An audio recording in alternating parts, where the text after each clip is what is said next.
Voting in Georgia, we have now crossed the 2 million ballot threshold. So that's going to represent more than half of the total voters in the governor's race 4 years ago. But the vast majority of the ballots cast so far are from older voters.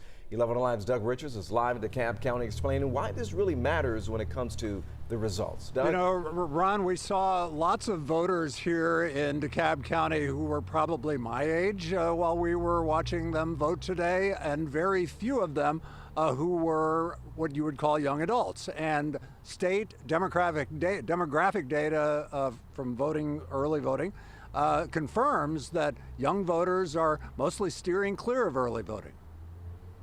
How interested are you in voting in this election? I'm really interested because I think it's very important.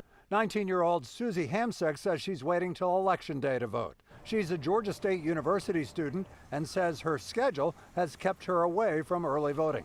Some are just not interested. 19-year-old Xavier Gordon says he fully expects to vote but just hasn't found the time yet.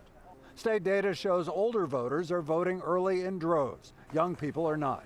Among those listed by the state as active registered voters, 49% of those over the age of 60 have already voted. 25% of those who are between the ages of 35 and 59 have already voted. Among voters aged 34 and below, only 11% have early voted. But I'd say they're more apathetic towards it, and they don't really care about it as much as I do, I'd say. 20-year-old Cameron Watson is among the young adults who haven't early voted yet, but aims to change that later this week. I think it's very important, and I don't think a lot of people realize the importance of it.